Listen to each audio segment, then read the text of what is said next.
கர்த்தருடைய பரிசுத்த நாமத்து மகிமை. ஆண்டவர் ரட்சகருமாய் இருக்கிற இயேசு கிறிஸ்துவின் நாமத்தினால் வார்த்தையில் ஜீவனுள்ளவரே என்கிற இந்த செய்தி வேளையிலே உங்களை சந்திப்பதில் மிகுந்த சந்தோஷம். உங்களுக்கான ஜெப குறிப்புகள் என்ன இருந்தாலும் நீங்கள் எங்களுக்கு தெரியப்படுத்துங்க. உங்களுக்காக நாங்கள் தொடர்ந்து ஜெபிக்கிறோம். கர்த்தர் உங்களை ஆசீர்வதிப்பார். ஆமென். அல்லேலூயா. நாங்கள் சில நேரம் இந்த ஃபோன் அட்டன் பண்ண முடியாத நேரங்கள் ஏற்பட்டால் நீங்கள் இந்த வாட்ஸ்அப் நம்பருக்கு 1155 முடிகிற இந்த வாட்ஸ்அப் நம்பருக்கு நீங்கள் ஜெப விண்ணப்பங்களை அனுப்பி வைக்கலாம். உங்களுக்காக தொடர்ந்து ஜெபிக்கிறோம். இந்த சபைகளில் தொடர்ந்து ஜெபிக்கிறோம். நீங்களும் அல்லேலூயா ஜெபத்தினுடைய ஊழியத்திற்காக ஜெபித்து கொள்ளுங்க. கர்த்தர் உங்களை ஆசீர்வதிப்பாராக. ஆமென். அல்லேலூயா. கர்த்தருடைய நாமத்திற்கு மகிமை உண்டாகட்டும். கர்த்தருக்கு ஸ்தோத்திரம். வாசிங்க. இந்த மாதம் தலைப்பு வசனம் 3வது வாரத்தில் வந்திருக்கிறோம். 2 வாரங்களும் இந்த தலைப்பை கொண்டு தியானித்து வருகிறோம். 3வது வாரம் இதை தியானிப்போம். 2 சாமுவேல் 24வது அதிகாரம் 14வது வசனம். அப்பொழுது தாவீது காத்தை நோக்கி, கொடிய இடுக்கணில் அகப்பட்டிருக்கிறேன். இப்போது நாம் கர்த்தருடைய கையிலே விழுவோமாக. அவருடைய இரக்கங்கள் மகா பெரியது. மனுஷர் கையிலே விழாதிருப்பேனாக என்றான். ஜெபிப்போம். பிதாவாகி தேவனே, இயேசு கிறிஸ்துவின் நாமத்தினாலே உம்மை ஸ்தோத்திரிக்கிறோம். உடைய திருவசனத்தை தியானிக்க வந்திருக்கிறோம். ஆண்டவராகி கர்த்தர் நீர் எங்களோடு இடைபடுங்க. தேவ வார்த்தையை அனுப்புங்க ஐயா. ஆண்டவரை வேதம் சொல்லுகிறபடி அவர் தம்முடைய ஜனங்களை வசனத்தை அனுப்பி குணமாக்குகிறார் என்று வேதம் சொல்லுகிறது. குணமாக்குகிற, சொஸ்தமாக்குகிற உடைய வார்த்தையினால் எங்களை சந்திக்க வேண்டுமாறு நாங்கள் ஜெபிக்கிறோம். உடைய பரிசுத்த வார்த்தையை எழுத்தை சொல்லவோ தெரிவிக்கவோ நாங்கள் தகுதியல்ல, பாத்திரம் அல்ல. ஆண்டவரை எங்களோடு பேசுங்க. மகிமை கனம் துதி எல்லாம் இயேசுவுக்கு செலுத்துகிறோம். இயேசு கிறிஸ்துவின் நாமத்தினால வேண்டி ஜெபிக்கிறோம். ஜீவனுள்ள நல்ல பிதாவே. ஆமென். அல்லேலூயா. கர்த்தருடைய நாமத்திற்கு மகிமை உண்டாவதாக. கர்த்தருக்கு ஸ்தோத்திரம். இந்த மாதத்தின் ஆசீர்வாதமாக பார்க்கிறோம். என்ன கர்த்தருக்கு மகிமை? தேவ கோபத்திற்கு ஆளாகாதபடிக்கு என்று சொல்லி 2 வாரங்கள் பார்த்துருக்கிறோம். இந்த தேவ கோபத்திற்கு ஆளாகும்படியான கிரியைகள் நம்மிடத்தில் என்ன வரும்? முதல் பார்த்தோம், பிசாசு ஏவுகிறான் என்று பார்த்தோம். 2வது பார்த்தோம், அந்த ஏவல் நம்ம என்ன செய்ய சொல்லுகிறது? ஒரு கூட்டமாய் கர்த்தருடைய பிள்ளைகளுக்குள்ளே பகைமைகளை, பிரிவினைகளை, கசப்புகளை என்ன செய்ய பார்க்கிறது? உண்டாக்க பார்க்கிறது என்று பார்த்தோம். இப்போ 3வதாக தேவ கோபத்திற்கு ஆளானதான நபர்களுக்கு என்ன நடக்கும் அப்படின்னு சொல்லி என்ன செய்கிறோம்? நாம் தியானிக்க இருக்கிறோம். என்ன? தேவனுடைய வார்த்தைக்கு பிரியமில்லாத காரியத்தை தாவீது செய்து விட்டான். 2 சாமுவேல் 24வது அதிகாரம் 9வது வசனத்தை பாருங்கள். யோவாப் ஜனத்தை லக்கம் பார்த்த தொகையை ராஜாவுக்கு கொடுத்தான். இஸ்ரவேலிலே பட்டயம் உருவத்தக்கத யுத்த சேவகர் 8 லட்சம் பேர் இருந்தார்கள். யூதா மனுஷர் 5 லட்சம் பேர் இருந்தார்கள். இவ்விதமாய் ஜனங்களை எண்ணின பின்பு ராஜாவின் இருதயம் அவனை வாதித்தது. அப்பொழுது தாவீது கர்த்தரை நோக்கி, நான் இப்படி செய்ததினாலே பெரிய பாவம் செய்தேன். இப்பொழுதும் ஆண்டவரே, உமது அடியானின் அக்கிரமத்தை நீக்கிவிடும். நான் மகா புத்தியனமாய் செய்தேன் என்றான். இப்பொழுது என்ன ஆயிற்று? ஏவுதலுக்கு செவி கொடுத்து தேவனுக்கு பிரியமில்லாத பாவத்தை செய்த தாவீது. இப்போ 3வதாக நம்ம பார்க்க போகிறோம், கையிலே விழுவதென்றால் என்ன?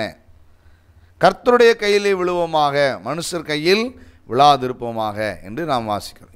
இந்த மாதம் முழுவதும் நமக்கு என்ன நடக்கிறதா இருந்தாலும் கர்த்தருடைய கரத்திலிருந்து நடக்க வேண்டும். அதுக்கு நாம் என்ன செய்ய வேண்டும்? தேவ கோபத்துக்கு ஆளாகாதபடி இருக்க வேண்டும். தேவ கோபத்துக்கு ஆளாகக்கூடிய காரியங்கள் என்ன அப்படின்னு சொல்லி பார்த்துருக்கோம். 3வது இன்னைக்கு பார்க்க போகிறோம். கர்த்தருக்கு ஸ்தோத்திரம். 3வது வாரத்தில் என்ன? அவன் பாவம் செய்தான் என்று ஒத்துக்கொண்டான். பாவம் செய்த அவனுக்கு என்ன உண்டு பாருங்கள்? தண்டனை உண்டு. ஐயா கவனிங்க, இந்த வார்த்தையை கேட்கதான நீங்கள் நானும் ஒரு நாளும் இயேசு கிறிஸ்து அவர் இரக்கத்தில் ஐஸ்வர்யம் உள்ளவர் தான். ஆமென். அவர் உருக்கமான இரக்கம் உள்ளவர் தான், மிகுந்த கிருபை உள்ளவர் தான், நீடிய சாந்த குணம் உள்ளவர் தான். அதுக்கு மாற்று கருத்தே இல்லை. அவருடைய இரக்கங்களுக்கு முடிவே இல்லை என்று தீர்க்கதரிசனம் உரைக்கிறது. ஆனாலும் கர்த்தருடைய பிள்ளைகள் நீங்களும் நானும் செய்கிற சில குறைகளுக்கு அவர் மன்னிப்பார் என்று மட்டும் என்ன செய்யக்கூடாது, நினைக்கக்கூடாது. அதற்கான கூலியை நாம் பெற்றே ஆக வேண்டும். நாம் அனுபவிக்கிறதான தண்டனையை, நியாயத்தீர்ப்பை அனுபவித்தே ஆக வேண்டும். ஏனென்றால் ஆண்டவரை அறியாத ஜனங்கள் இன்றைக்கி கிறிஸ்தவர்களை பார்த்து சொல்கிறாங்க, என்ன சொல்கிறாங்க, கிறிஸ்தவர்கள் எப்படி செய்கிறதெல்லாம் செஞ்சுருவாங்க. அப்போ இயேசுநாதர்கிட்ட போய் என்ன கேட்டுருவாங்க, முழங்கால் போட்டு பாவ மன்னிப்பு கேட்பாங்க. பாவ மன்னிப்பு கேட்டோடனே இயேசு கிறிஸ்து என்ன பண்ணிடுவார், பாவம் மன்னிச்சிடுவார். மறுபடியும் பாவம் செய்வாங்க, மறுபடியும் மன்னிச்சிடுவார். இவங்களும் வந்து பண்ணிட்டு திரும்ப போய் என்ன செஞ்சுக்கிடுவாங்க, மன்னிப்பு கேட்டுருவாங்க அப்படின்னு சொல்லி என்ன செய்கிறாங்க. இன்றைக்கி அப்படிப்பட்ட ஒரு தவறான ஒரு காரியம் சொல்லப்படுகிறது.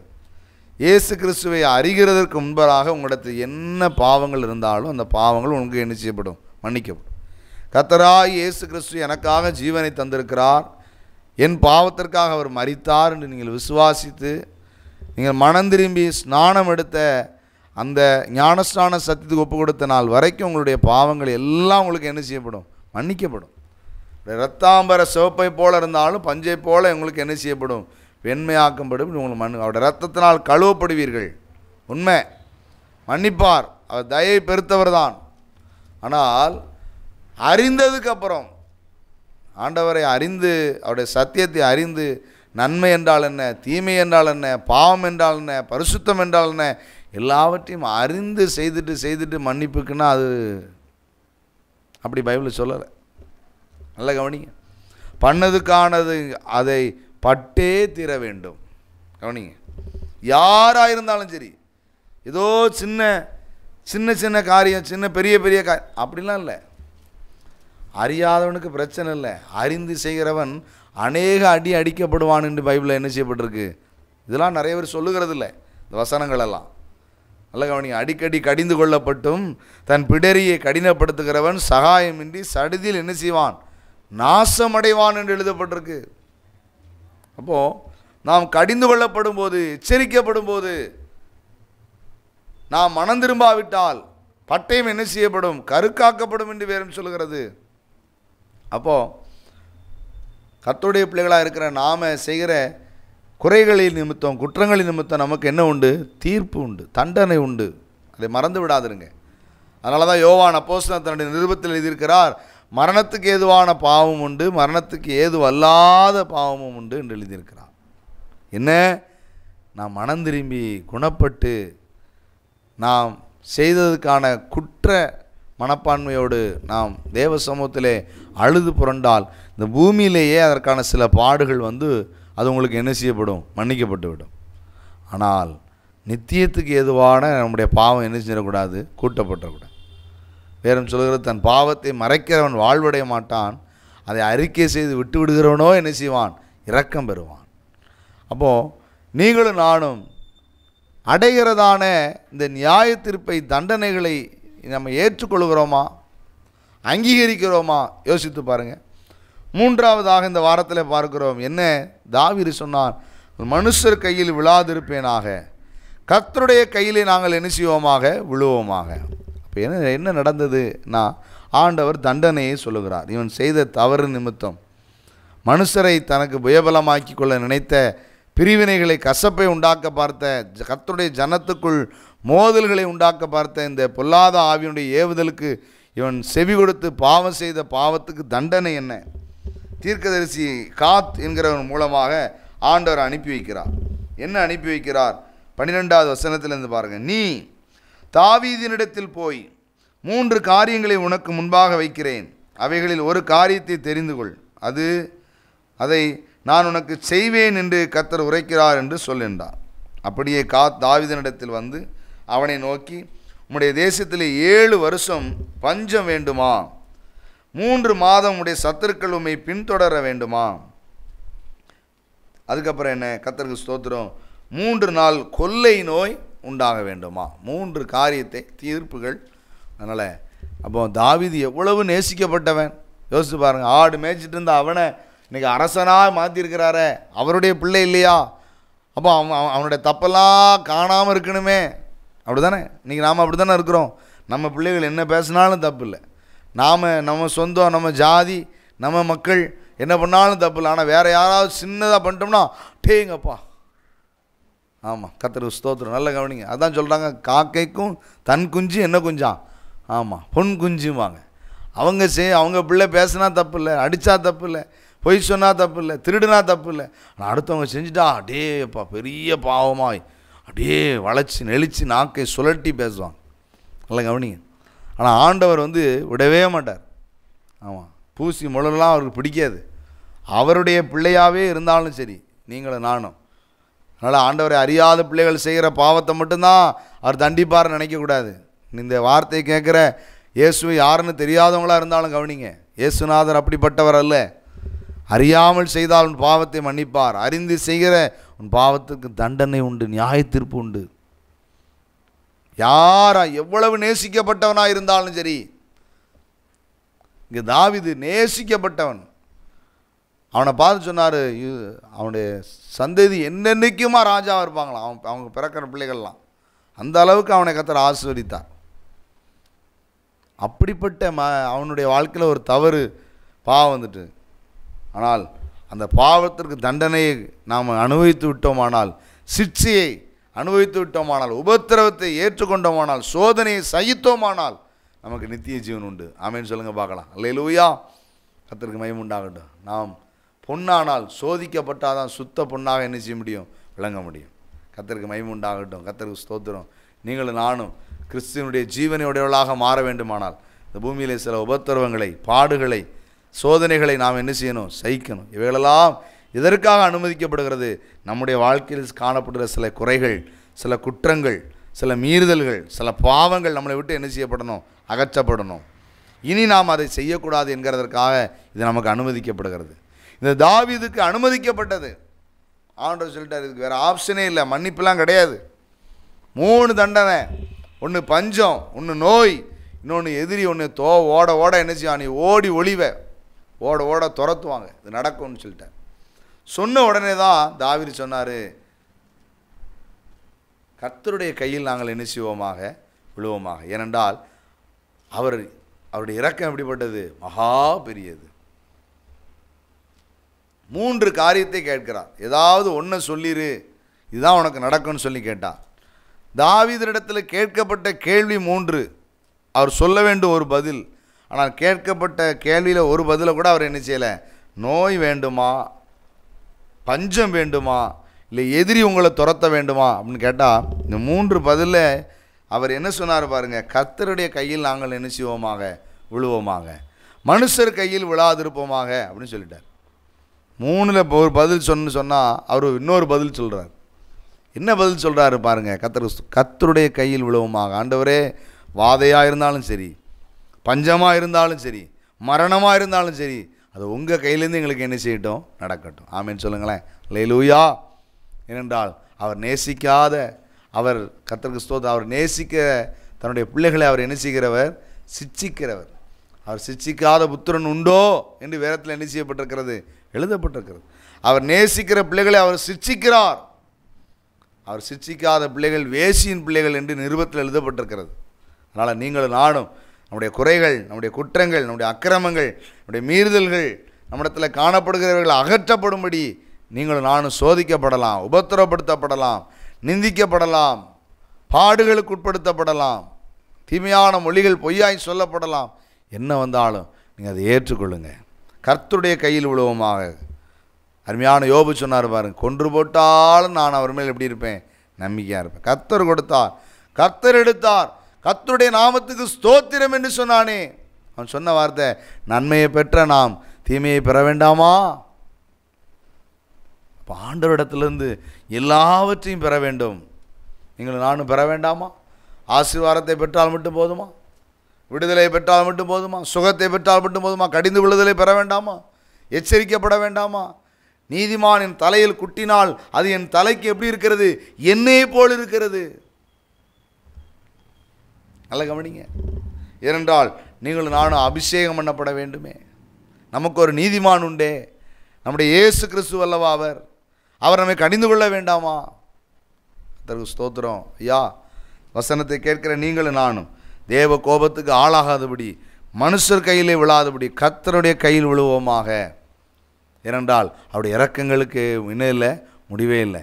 இப்பொழுது நம்ம வேதனைப்படுறது போல தெரியலாம், கஷ்டப்படுறது போல தெரியலாம், இது அதி சீக்கிரத்தில் நீங்கிவிடும் இந்த லேசான உபத்திரம். உன் துக்கம் சந்தோஷமாய் மாறும், உன் கண்ணீர் யாவையும் அவர் துடைப்பார். கர்த்தருக்கு மகிமை உண்டாகட்டும். கர்த்தருக்கு ஸ்தோத்திரம். மாறாவின் கசப்பை மதுரமாய் மாற்றினவர் அல்லவா, அவர் தீங்குக்கு மனஸ்தாபப்படுகிறவர் அல்லவா, உன் மேலே எந்த தீங்கும் வரவிட மாட்டார். கர்த்தருக்கு மகிமை உண்டாகட்டும். அவருடைய கோபம் ஒரு நிமிஷம் என்று வேதம் சொல்கிறது, ஒரு நிமிஷம்தான். அவருடைய தயவோ நீடிய வாழ்வு. ஆனபடினா அவருடைய கோபத்தில், அவருடைய நம்மிடத்தில் குறைகளுக்கு உண்டாகும்போது, குற்றங்கள் உண்டாகும்போது, பாவம் செய்யும்போது, நாம் தண்டிக்கப்படும் போது நாம் அவரிடத்தில் விழுவோமாக. ஆண்டவரே, உம்மிடத்தில் விழுகிறேன் ஐயா, உம்முடைய பாரத்தில் விழுகிறேன் ஐயா, ஒப்பு கொடுத்துருங்க. அவரிடத்தில் சாஸ்தாங்கமாக விழுந்துருங்க, அவரிடத்தில் உங்களை தாழ்த்திருங்க. வேறு எங்கேயும் போயிடாதீங்க, வேறு யாரையும் தேடி போயிடாதீங்க, குறி சொல்வதை தேடி போயிடாதீங்க. ஆண்டவரை அல்லாது தெய்வம் அல்லாதவைகளை தேடி என்ன செய்யாதீங்க, போய்விடாதுருங்க. கர்த்தரை விட்டுறாதீங்க. இது ஆசீர்வதித்து ஆளுடையோமே நான் என்ன செய்ய மாட்டேன், விட்டுறாதீங்க ஆண்டவரை. ஆமீன். கர்த்தருக்கு மகிமை உண்டாகட்டும். அவருடைய சாஸ்தாங்கமாக விழுந்துருங்க, அவரை பற்றி கொள்ளுங்க, பிடித்து கொள்ளுங்க, அவருடைய பாரத்தில் விழுந்து கிடங்க. கர்த்தருக்கு ஸ்தோத்திரம். கர்த்தருக்கு மகிமை உண்டாகட்டும். ஏனென்றால் அவர் நம்முடைய பாவங்களை மன்னிக்கிறவர், நம்முடைய குற்றங்களை மன்னிக்கிறவர், நம்முடைய குறைகளை மன்னிக்கிறவர். வேதத்தில் ஒரு ஸ்திரியை குறித்து எழுதப்பட்டிருக்கிறது, அவள் அவருடைய பாரத்தில் வந்து விழுந்தாள், தன்னுடைய கண்ணீரினால் அவருடைய கால்களை கழுவினால், தன் தலைமையினால் அவருடைய பாரத்தை துடைத்தார். நல்லா கவனிங்க. எல்லாரும் இவ்வளோ ஒரு பாவி ஆயிட்டே, இவ்வளோ ஒரு விபசாரி ஆயிட்டே, இவர் தன்னுடைய கால்களை இவள் தொடுகிறது இவர் அனுமதிக்கிறாரே, இவர் தீர்க்கதரிசியாக இருந்தால் இதை அனுமதிக்கலாமா? எல்லாரும் சொன்னாங்க. அப்போ ஆண்டவர் என்ன சொன்னார் தெரியுமா? நான் அந்த வீட்டுக்கு வந்தபோது நீ எனக்கு என்ன தரல, கால்களவு தண்ணி தரலப்பா, என் தலைக்கு நீ என்ன தரல, நீ என்னை முத்தமிடலை, என்னை அன்பாக அழைக்கலை, உன் வீட்டுக்கு வந்திருக்க, நீ எனக்கு ஒன்றுமே தரல. ஆனால் நான் வந்ததிலிருந்து இவள் என் பாரத்தை என்ன செய்து கொண்டே இருக்கிறாள், முத்தமிட்டு கொண்டே இருக்கிறாள், கண்ணீரினால் என் கால்களை கழுவினாள், தலைமயிரினால் துடைத்தாள், இவள் மிகவும் அன்பு கூர்ந்தாளே. நல்லா கவனிக்கிறீங்களா? அப்போ நீங்களும் நானும் நம்முடைய குறைகள், நம்முடைய குற்றங்கள், நம்முடைய அக்கிரமங்கள், மீறுதல்கள், அந்த பாடுகள் நிமித்தம் அவரிடத்துல விழுந்து கிடக்கும்போது அதுக்கு பேர் என்ன தெரியுமா? அன்பு கூறுதல் என்று அர்த்தம். நம்முடைய பாவம் மன்னிக்கப்படுவதற்கு நாம் செய்ய வேண்டியது என்ன தெரியுமா? அன்பு கூறுதல். அது என்ன? அவரிடத்தில் விழுந்து கிடக்கணும். கர்த்தருடைய கையில் விழுவோமாக. ஏன் அவள் அழுகிறா? பாவத்துக்காக அழுகிறாள், தன்னுடைய விபச்சாரத்துக்காய், தன்னுடைய வேசித்தனத்துக்காய், தன்னுடைய ஆத்மா நரகத்துக்கு போவதை நினைத்து அவர் அழுகிறாள். இந்த ஆத்மாவை மீட்கிறதற்கு ஒருவர் உண்டு, பாவத்தை மன்னிக்கிறதற்கு ஒருத்தருக்கு அதிகாரம் உண்டு. இன்னைக்கு வசனத்தை கேட்ட எவ்வளோ பெரிய பாவியாக இருக்கலாம், நீங்கள் யார் உங்களை குறை சொல்லலாம், குற்றம் சொல்லலாம், நீங்கள் மனம் திரும்பிடுங்க, இதோடு ஒரு பாவத்தை விட்டுருங்க. கர்த்தருக்கு மகிமை உண்டாகட்டும்.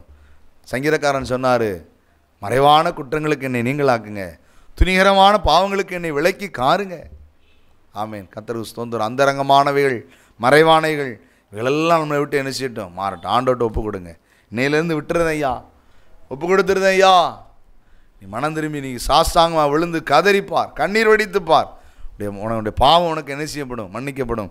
அந்த தீர்ப்பு, அந்த நியாய தீர்ப்பு இந்த பூமியிலேயே சில பாடுகள், உபத்திரவங்களினாலே உனக்கு அது மன்னிக்கப்பட்டு விடும். கவனிங்க.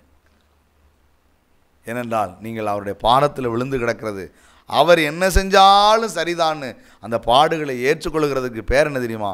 அன்பு கூறுதல். நீங்கள் நானும் அன்பு கூறுவோம், இந்த பாடுகளை, உபத்திரவங்களை சகிப்போம், தண்டனைகளை ஏற்றுக்கொள்வோம். யோபுவை போல.